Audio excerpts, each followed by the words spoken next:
আব্দুল কাদের জিলানী এখনো মায়ের গর্ভে আছেন। 18 পারা হাফেজ কোরআন মাজিদ মায়ের গর্ভে মুখস্থ করে নিয়েছেন। বড় পীর আব্দুল কাদের জিলানী যেমন পৃথিবীর জমিনে আসবেন বাবা, তেমনি রমজান মাসের 1 তারিখ হতে যাবে।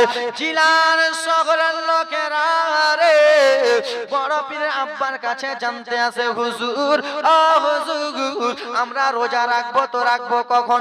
এ ব্রাদার মুসলমান, আজকাল আমরা মসজিদের ইমামের কাছে জানতে চাই কি চাই না, হুজুর রোজা রাখবো তো রাখবো কখন? জানি না।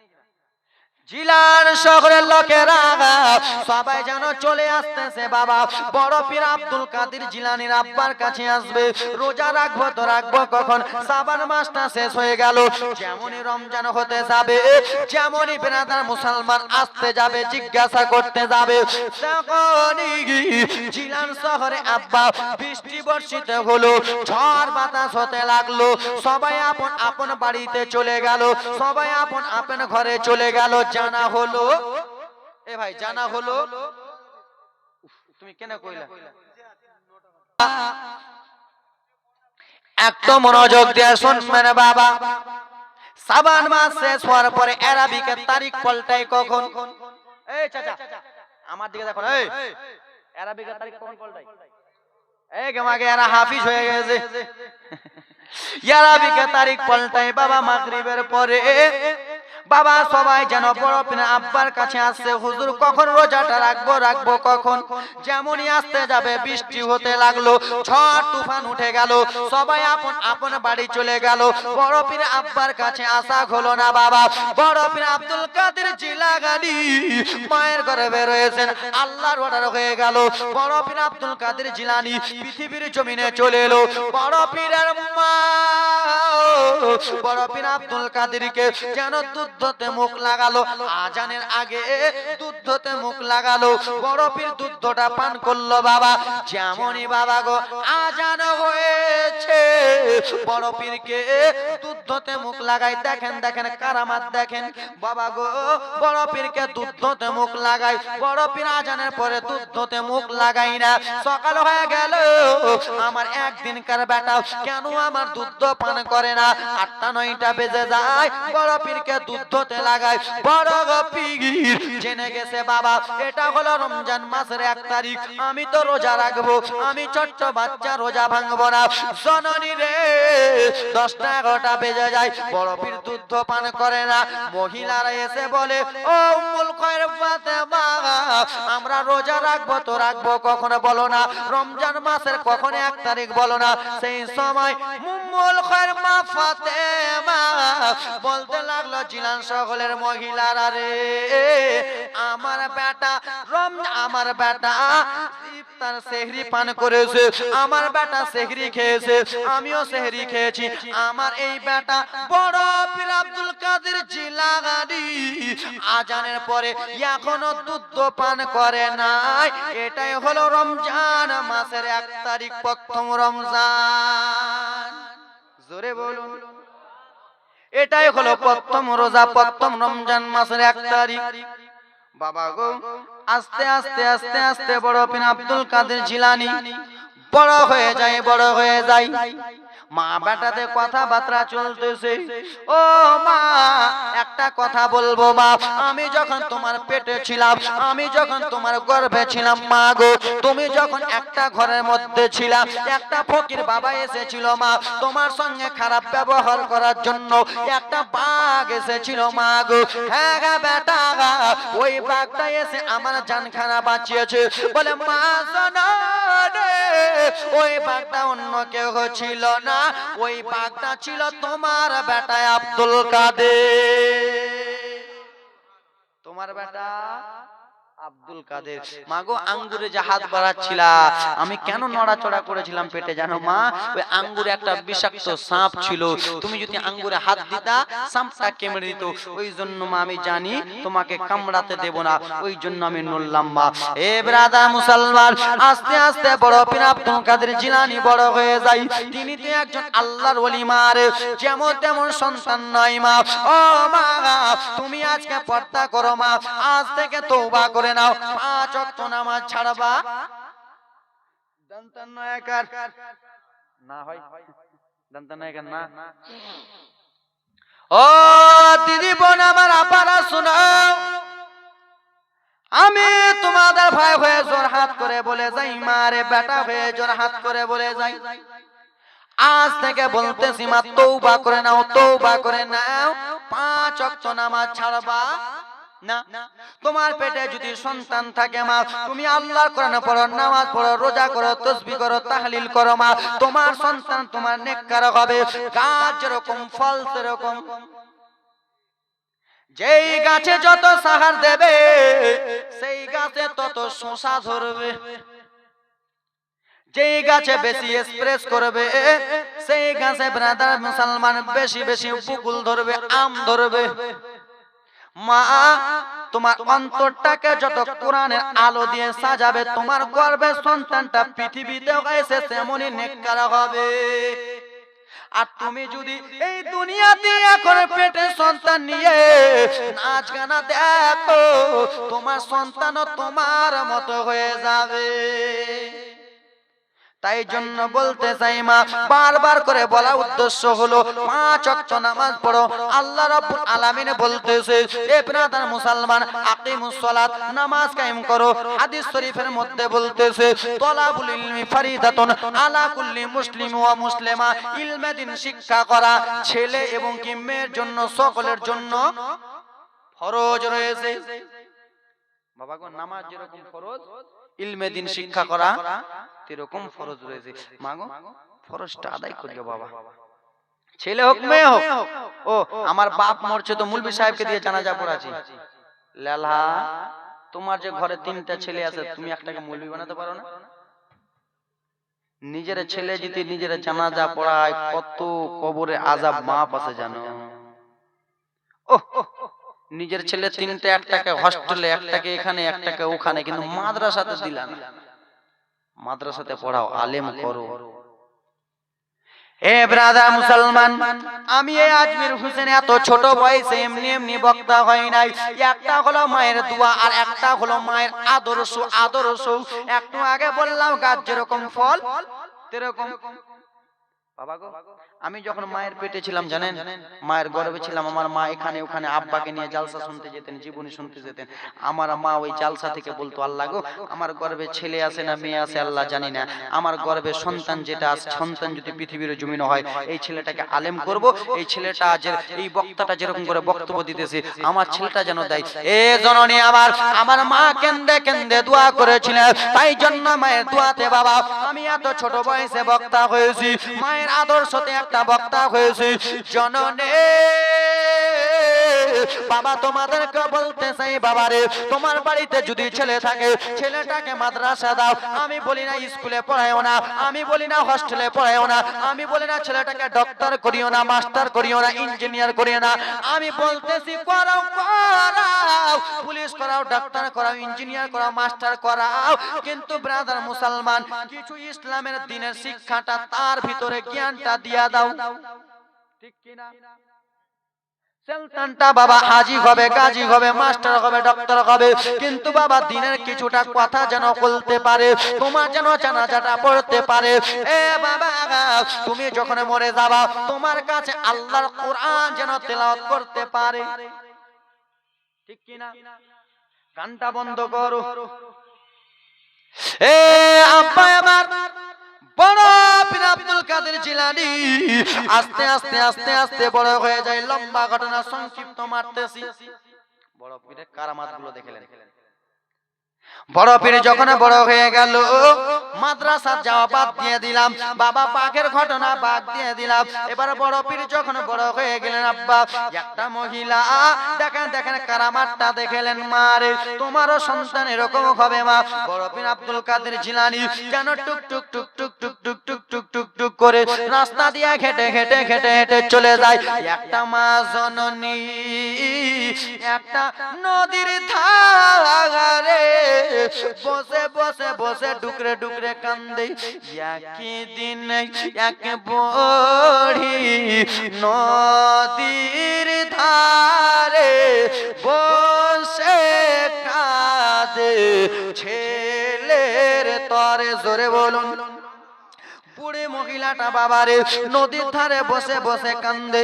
বড় পীর আব্দুল কাদের জিলানী দেখতে পেলেন, যাওয়ার পরে বলে মা গো, ওগো মা, তুমি কিসের জন্য এই নদীর ধারে কান্দো মা, কিসের জন্য চোখের পানি ফেলো মা?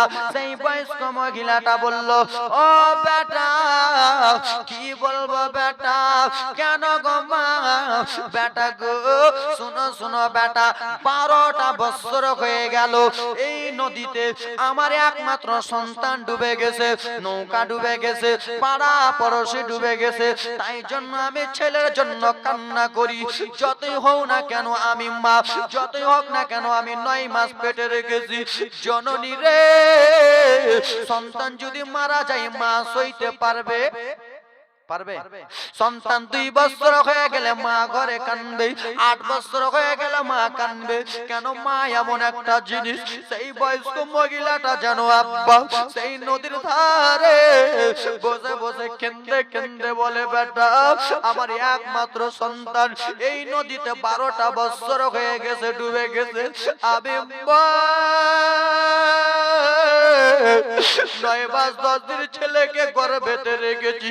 আমি আমার ছেলেকে ভুলতে পারি না রে, আমি আমার ছেলেকে কোনো বতনি আমার ধ্যানটা ছাড়াতে পারি না।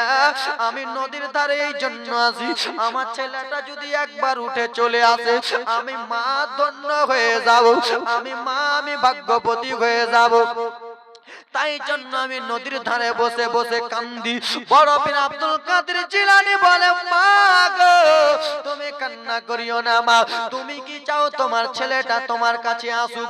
কোন মা চাইবে যে আমার ছেলে আমার কাছে আসুক না? চাইবে? আমি দিল্লি, বোম্বাই, গুজরাটে এই জায়গাতে যদি মারা যায়, আমার মা বলবে আমার বেটা যেন বাড়িতে আসে, আমার বেটা যেন আমার বুকে সেটে যায়। ছেলের কিছু হলে মা আগে জানতে পারে। আপনি আমি যখন বিদেশে যাই, মা জননী ভাবতেছে কখন যে পৌঁছাবে, আসবে। মা জননী কখন ভাবতেছে আমার ছেলেটা কখন বাড়ি এসে পৌঁছাবে। মা, তাকে বলা হয় জননী রে, যতই হোক না মাকে গালি দিয়েছো, মা রাগ করেছে, তাও তোমার কিছু হলে মা সইতে পারবে? বয়স্ক মহিলাটা বলে, বেটা, আমি তো মা, আমি চাই আমার বেটা যেন চলে আসে। বেটা এবারে মুসলমান, হা হা, ছেলে গে যখন দিল্লি যায়, মায়ের কলিজা কাঁপিতে রয়, কখন আসিবে বেটা ফিরিয়া? ঠিক কিনা? হা হা, ছেলে গে যখন বিদেশে যায়, মা জননীর কলিজা ফাটিয়া যায়, কখন আসিবে বেটা ফিরিয়া? ওরে একটি ছেলের দায় কত মাঝে জীবন দেয়, ওরে একটি ছেলের দায় কত মাঝে মারা যায়। সে মাকে তো তোমরা কেহ দিও না, দয়াপতি দরদিনী মা, মায়া আমার দয়াপতি দরদিনী মা। জোরে বলুন। মায়ের দিলে কোনোদিন কষ্ট দিও না। মায়ের একটা ফোঁটা দুধের ঋণ শোধ করতে পারবা?